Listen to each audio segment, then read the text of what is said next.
Hey everybody, my name is Qcknd and welcome to my channel. Today I'm going to be talking about tattoo reality TV shows. And I want to talk about them today because I noticed that they were all free on streaming and I kind of was like, hey wait, do these hold up to the test of time? And I'll get into that. But two, it's interesting to me that these shows are so old, because when they came out, they had a huge impact. So today I want to talk about these shows in general, how they shaped the industry, and how they had an impact on me as a tattoo collector, 15 years later. These shows are very old. These shows are also the first account of tattoo celebrities. If you're new to tattooing, celebrities in the tattoo industry may feel really familiar to you, but it's actually kind of a new phenomenon. So I want to talk to you today about Miami Ink., LA Ink., and NY Ink., the subsequent shows that came from the genre of tattoo shop reality TV shows.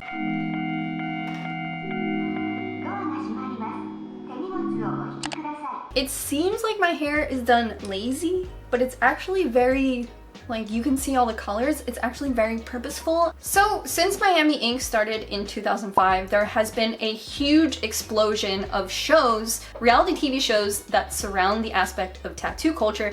However, all of them are all called inked. I'm not kidding. I don't think you can say tattoo as the title of your TV show in America. I don't think you can. They are all called inked.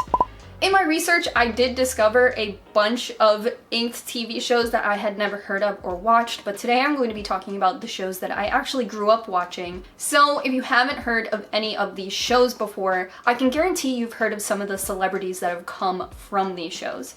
And honestly, the idea of tattooed celebrity basically stems from this. We all know an Ed Hardy, and maybe some of us know a Burt Grimm, but all of us know Kat Von D, Ami James, Oliver Peck, Tim Hendricks. All of these tattooers got their start on Miami Ink. 2005.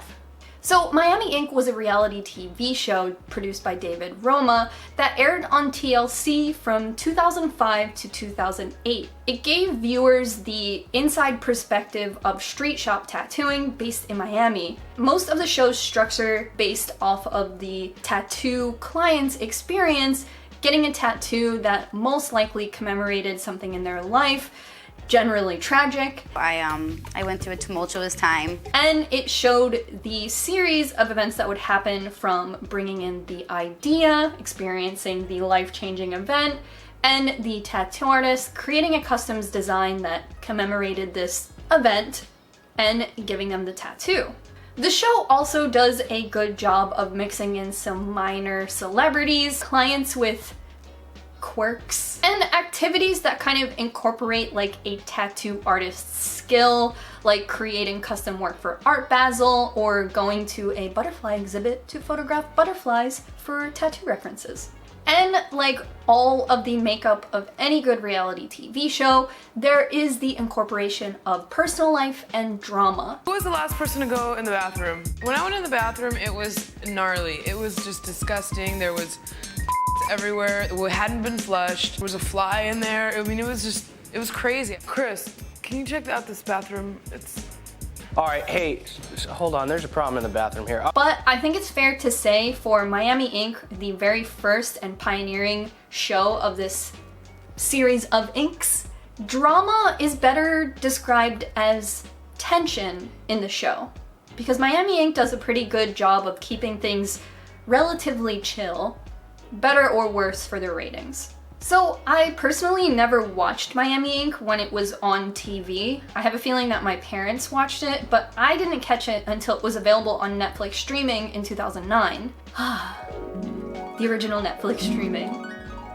I did rewatch these shows recently though, and felt like because these are often seen as a stain on the industry, I felt like maybe these shows could use a little redemption, or for the most part, some education. Because there's some redeeming things that come out of this series.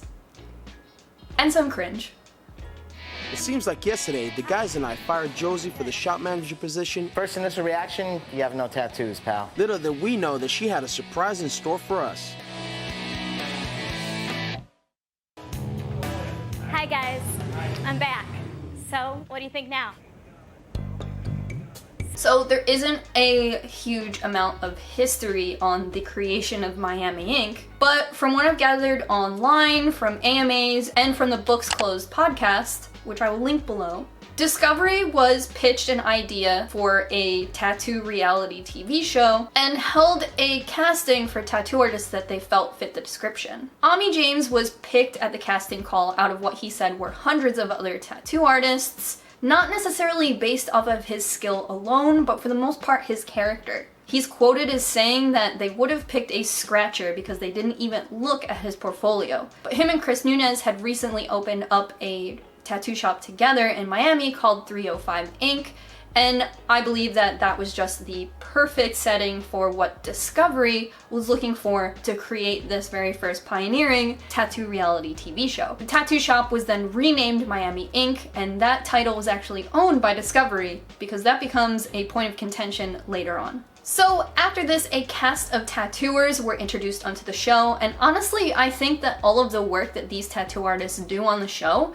is very good. I think it has aged really well, and I think I would get tattooed by any of these artists. So most of the artists in this show have their own specific interests, but I would say this is a street shop, and the show focuses for the most part on custom tattooing, which I'll explain a little bit more later because this is pretty important. So the notable artists that were brought in for this show were Chris Garver, who specializes in Japanese style tattooing, and in the show is depicted as Ami's teacher. Who taught me everything I know. But Ami was actually apprenticed under somebody else at a different shop, but I think for the most part this like back and forth is played well in the show. Darren Brass, who is a tattoo artist who has a graffiti background, who specializes in walk-ins and customs, and I suspect to be a pretty chill dude in real life because I see him wearing that Gorillaz t-shirt and I'm pretty excited. Yoji Harada, who is Ami's apprentice in the show and is Ami's apprentice in real life. This wasn't manufactured for the show. And famously, Kat Von D, who specializes in black and gray and portraits. Other tattoo artists who rise to a celebrity status that can be seen throughout the show are Oliver Peck, Corey Miller, Tim Hendricks. You see a lot of these tattooers everywhere else in the industry now, but you'll see a lot of them on Miami Ink. It's like the Mickey Mouse clubhouse of tattooing. You got Britney Spears, you got Justin Timberlake, and one day they're gonna grow up to be great stars. Ami himself specializes in Japanese tattooing with the ability to do a lot of freehand, and Chris Nunez, co-owner of the shop, focuses more on doing walk-in tattoos in the show, but I believe his character is best to show the embellishment of the tattooer lifestyle. He's seen co-owning the business, spending money, going to the bar, buying expensive cars, and I think that his character is not seen tattooing very often, but you do see him doing lifestyle stuff, which, I mean, for the most part, he's flirting with the girls who come into the show. Any sort of beach shot is usually Chris Nunez's like tattoo. If you come in with a bathing suit on, he will specialize in your tattoo. This Nunez is a sucker for a pretty face. He's the perfect artist to do Emily's tattoo. Ooh. What you got? I have this Japanese cherry blossom on my foot. Because the foot's like a nice area of a woman's body. Which foot are you doing it on? I'm thinking like up here. Top of your foot though, right? Yeah. Damn, girl, flex. Nice. I love women in high heels. Come on over, baby. Other than the hyper-sexualized aspects of the show, which like, I guess it was 2005, and tattooing didn't have much of a leg to stand on, other than fast, boobs, beer.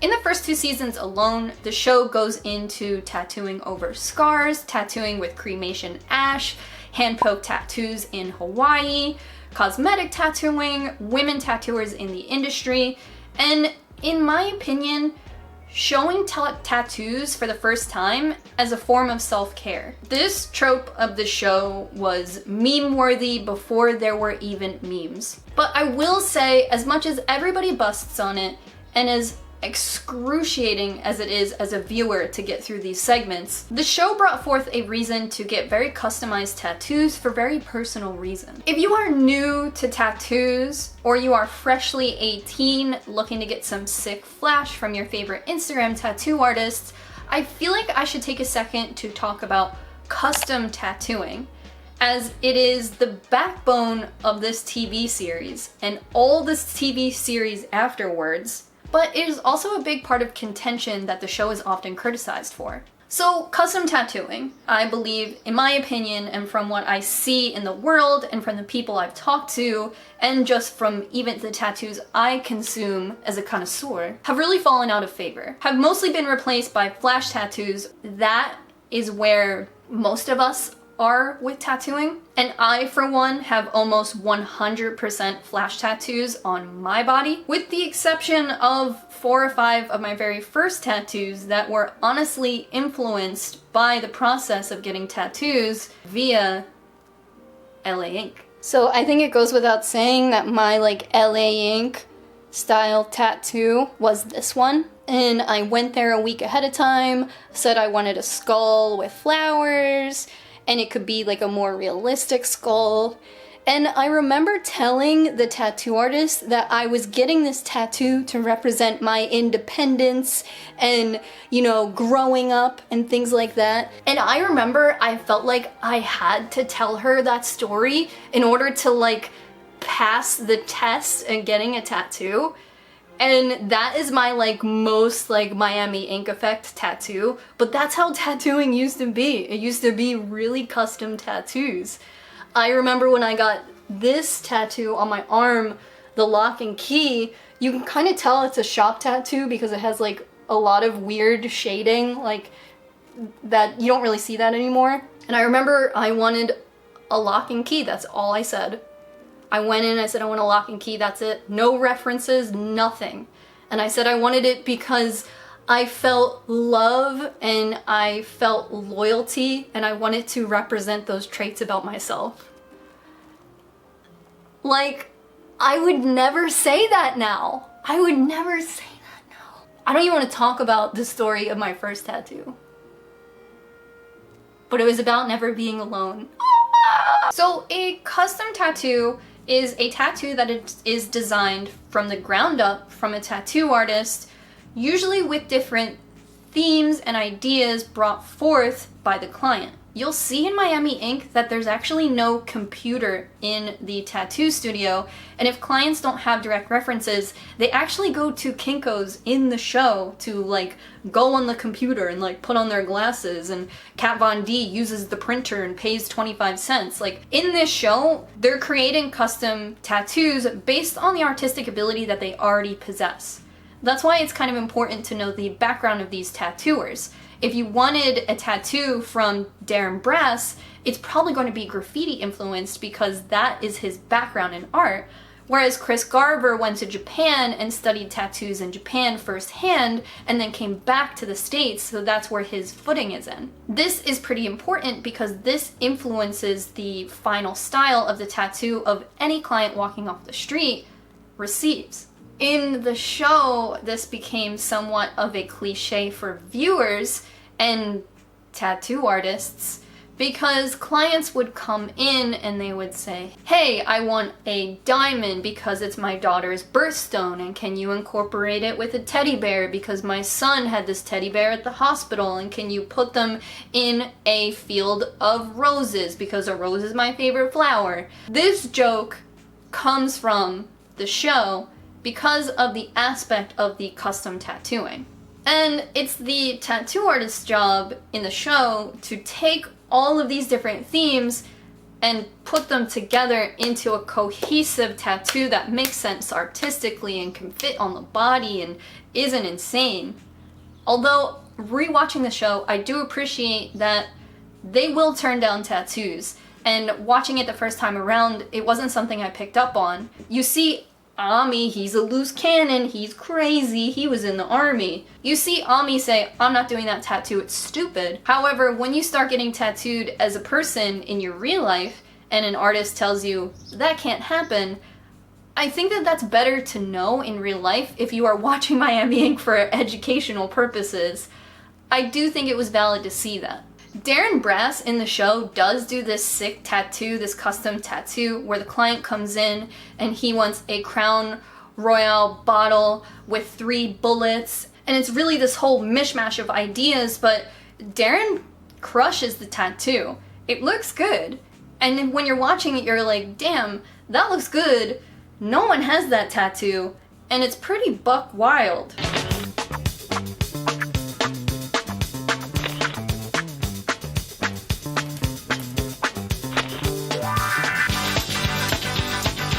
However, the formula of the show, now you learn why he wants these tattoos. I want 3 bullets because that's how many that came out of the gun.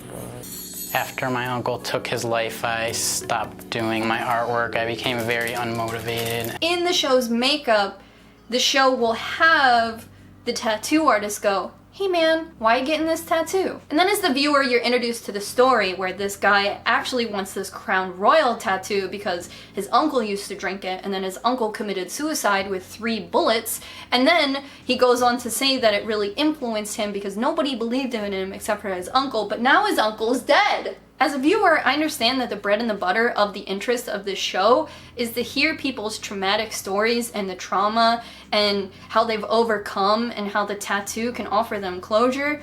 But, I mean, I'm just trying to see Kat's mullet and have a good time. This is a lot going on for me. I mean, I have my own shit to deal with. So overall, the show does tackle a ton of trauma that is just brought forth by the human experience and the tattoos that people can get to help them overcome. LA Ink., in my opinion, I think is the worst contender for this like trauma formula, with an episode that shows a woman who went to Kat's book signing and sent her all these letters and told Kat that she had to be the person to give her this tattoo that commemorated her daughter's suicide because she needed to get the tattoo for closure, and Kat Von D was the only person on earth who could do it. I couldn't get through that episode. I actually skipped to the next season. Watching that personally, I felt for Kat. That's a lot, dude. However, the show did kind of take a step away from this trauma porn and sort of focused more on the drama. Give me the damn drama. Miami Ink., for the most part, was just a show about boys being boys at their tattoo shop in Miami. However, Miami Ink. was eventually canceled. And this is kind of contested, but from what I gather, the show was canceled because of conflict between Ami and Chris with Discovery, TLC, and Miami Ink. losing ratings. So season 4 of Miami Ink., the only one behind a paywall, brought you the episode where Kat Von D was fired from Miami Ink. This led to Kat being offered her own spin-off show, LA Ink., not produced by David Roma. Now, this goes without saying that Kat Von D is a very polarizing figure.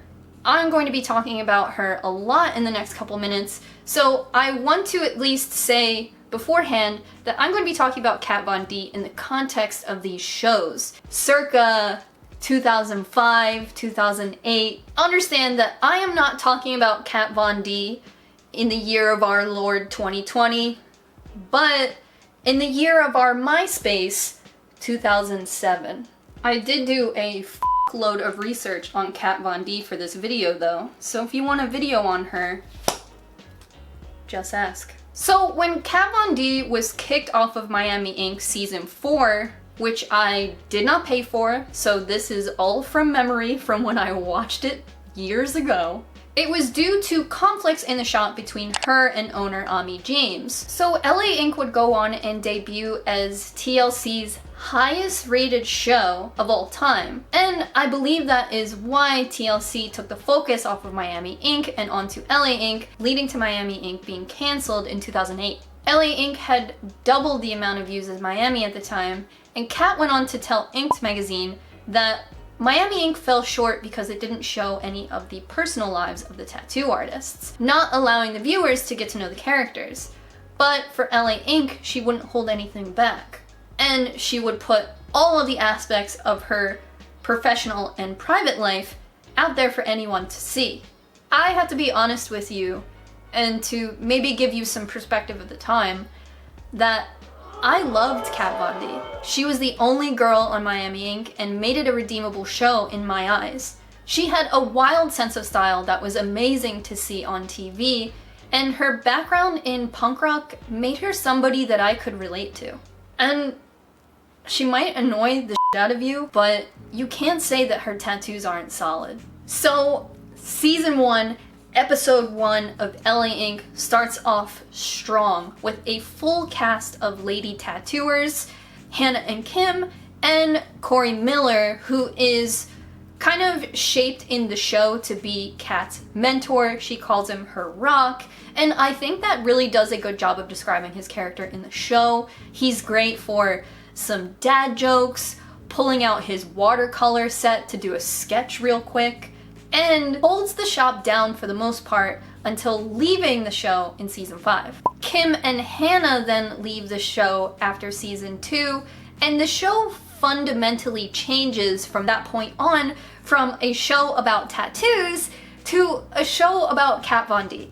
After that, tattoo artists from the show aren't even introduced in the beginning credits. I feel like you don't get a up close and personal experience with them to understand their style or even their names.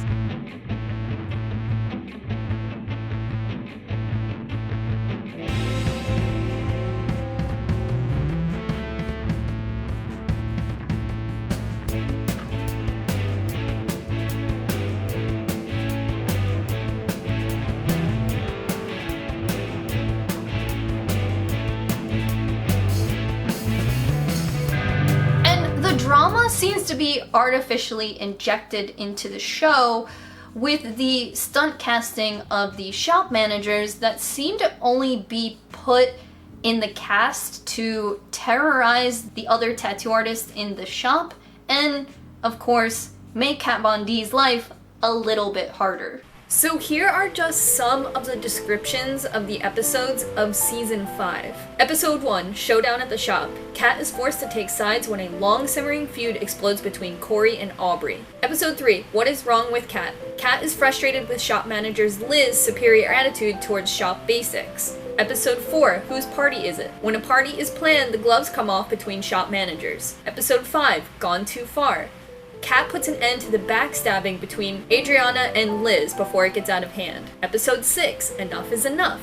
Kat lays down the law and stops the battle between Adriana and Liz for power of the shop is escalating. Episode 7, Challenges for Kat. Kat lays down the law for Corey and the team about shop policies. Episode 8, Feeling the Heat. The entire shop is feeling the pressure from the mounting tensions between Kat and Corey. The lack of support at Corey's band performance leaves him wondering who his real friends are. Episode 9, Tensions Between Friends. Liz betrays Corey and reveals the details of a private conversation. Episode 10, Caught in a Lie.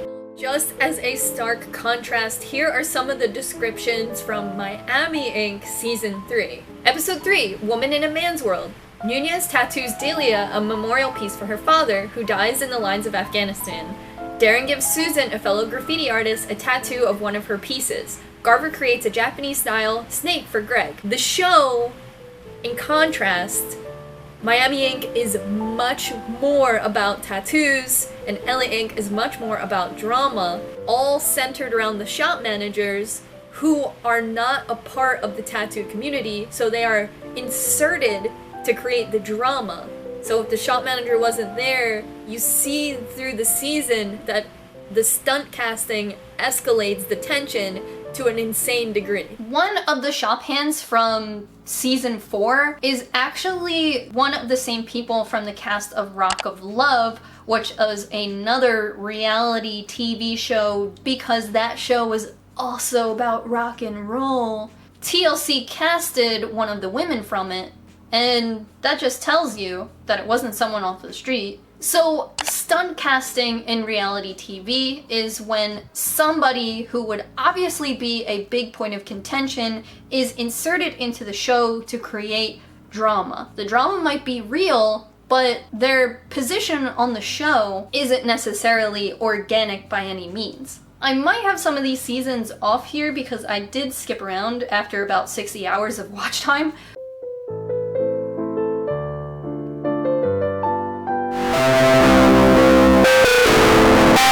But I think in season 4, 2 of Kat's tattooers actually leave Kat's shop to work at American Electric to create this idea of a competing tattoo shop. And Craig, the owner of American Electric, I have to say is my favorite character in this entire series. He plays the game so well.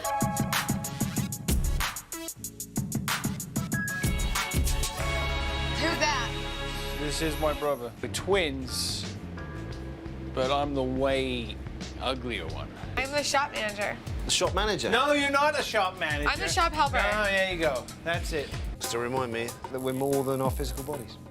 And that everyone can overcome obstacles. So we can all overcome the days of life. Yeah.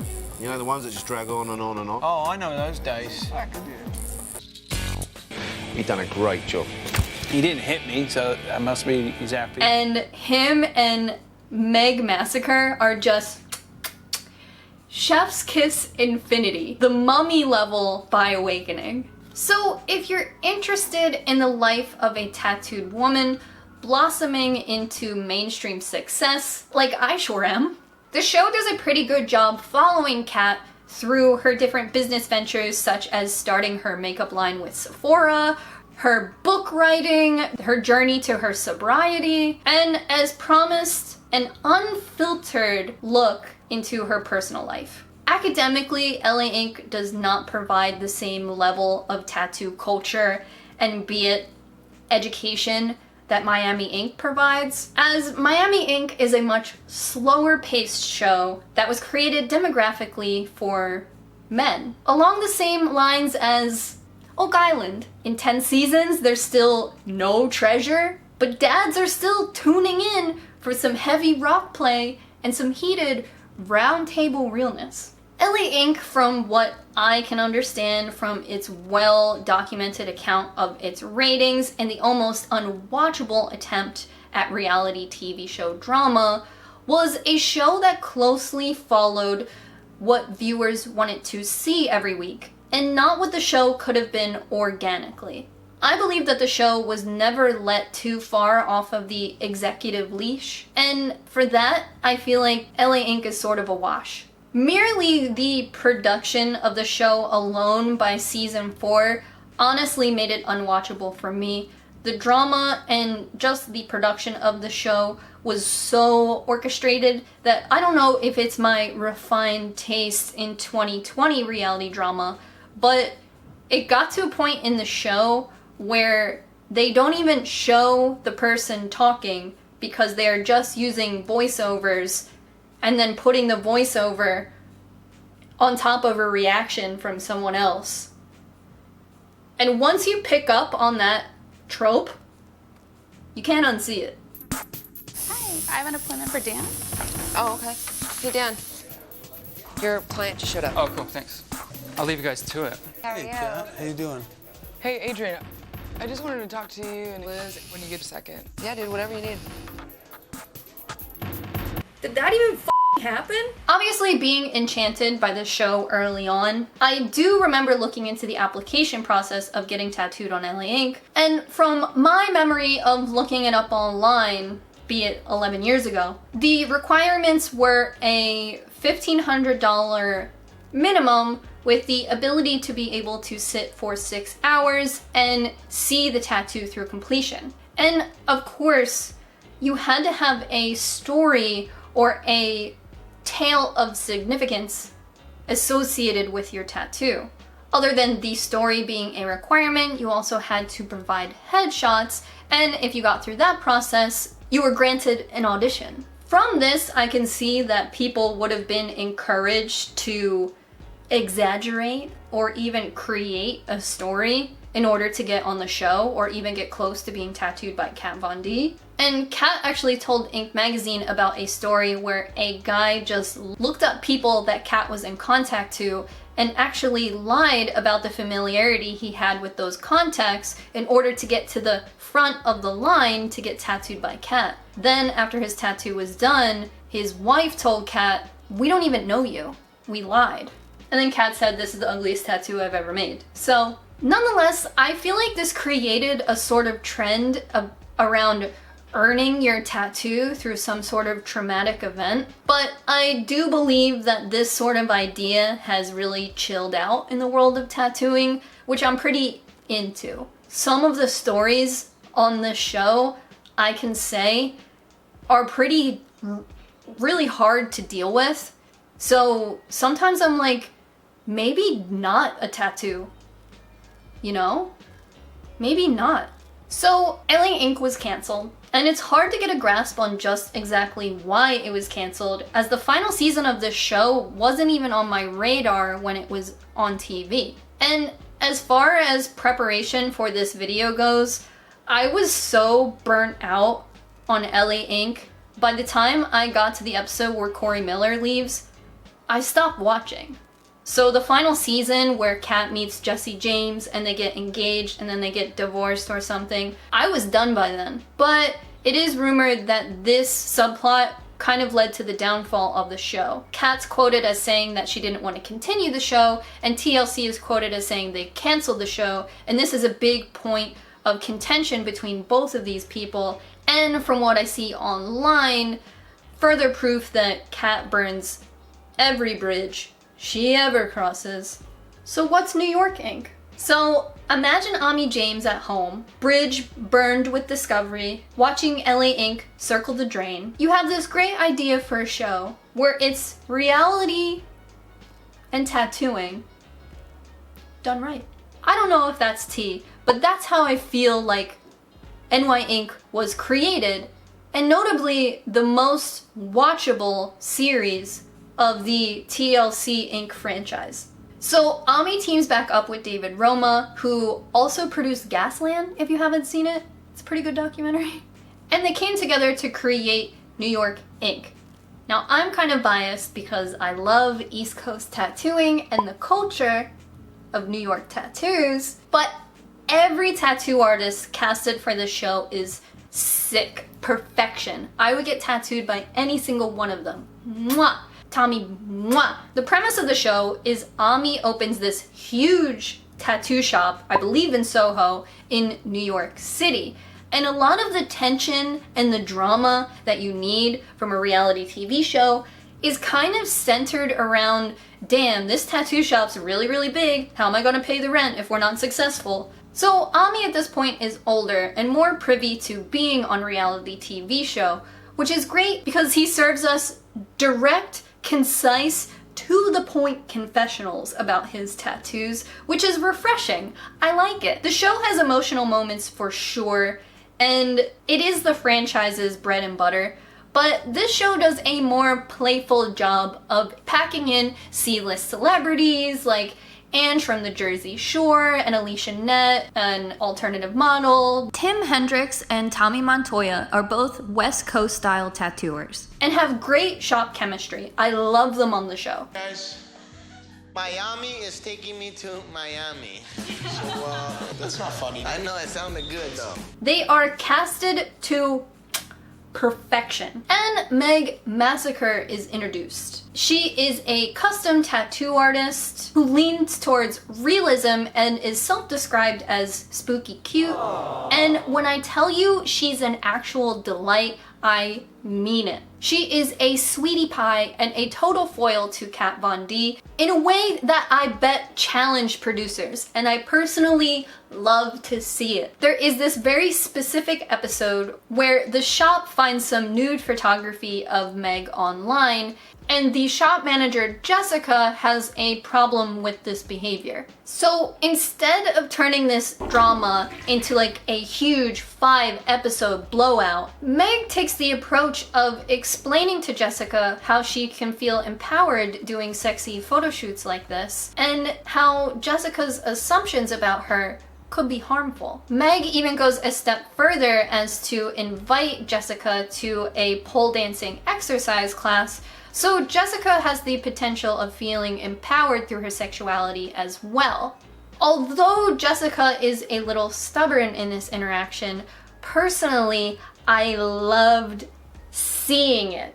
I loved seeing two women get together and solve their problems through examples and not through drama. We love talking about sexual health, especially in an industry dominated by men. Thank you, Meg. I'm a little nervous that she's gonna leave. She looks a little shocked, but hopefully she doesn't. Sexy's good. I dig sexy. But I'm a mom. You're a mother, but that doesn't mean you're dead. The drama that the show does provide is through the lens of these more disposable characters, i.e. the shop manager and the shop floor manager.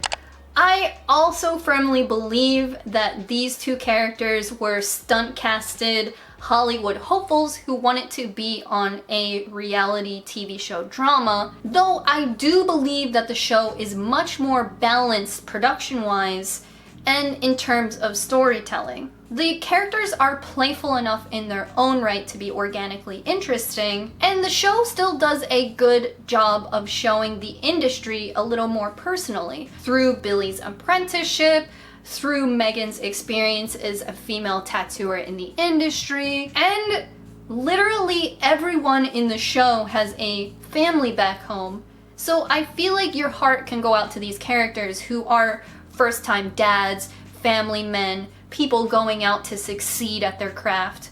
It really means something to me as a viewer who hasn't left my house in 6 weeks. Look at that one. Aww, that's in the lake.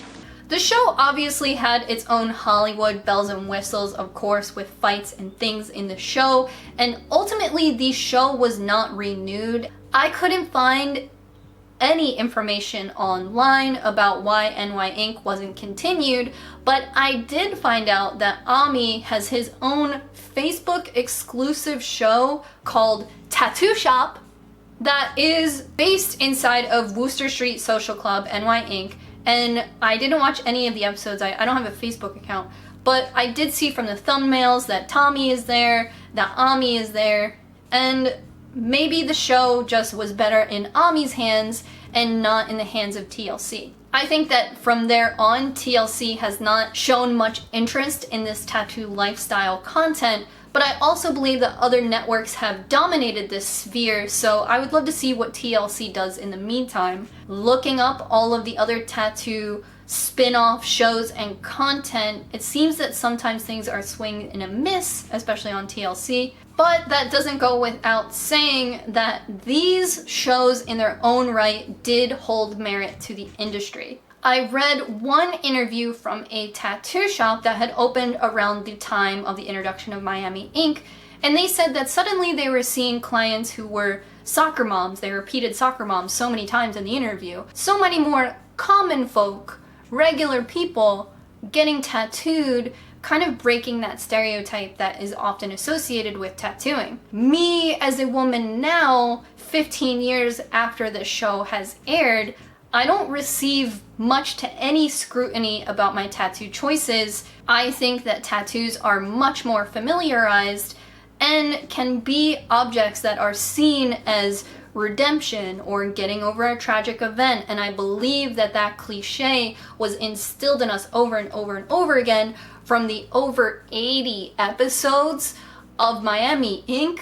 They're all an hour long. I'm a different person now. Is that a spider? As somebody who loves to hang out at a tattoo shop, and I consider my tattoo friends some of my best friends in the world, I love seeing the camaraderie at the shops from the guys, the boys at Miami Inc. and the cool guys at NY Inc. And the drama in LA Inc. is really hard to digest, but it's not something unfamiliar to me, and it's not something completely foreign, I'm sure, to viewers who have worked in industries where everybody is closely connected in a close space doing something that is tough, and, you know, drama happens. You know, even working at a hair salon, I could make similar connections from Kat's shop to my experience, and in all, some of that drama was manufactured, but some of it probably wasn't. So maybe it's the chemistry in NY Inc. that I most closely associate to, because that's what I feel most familiar with.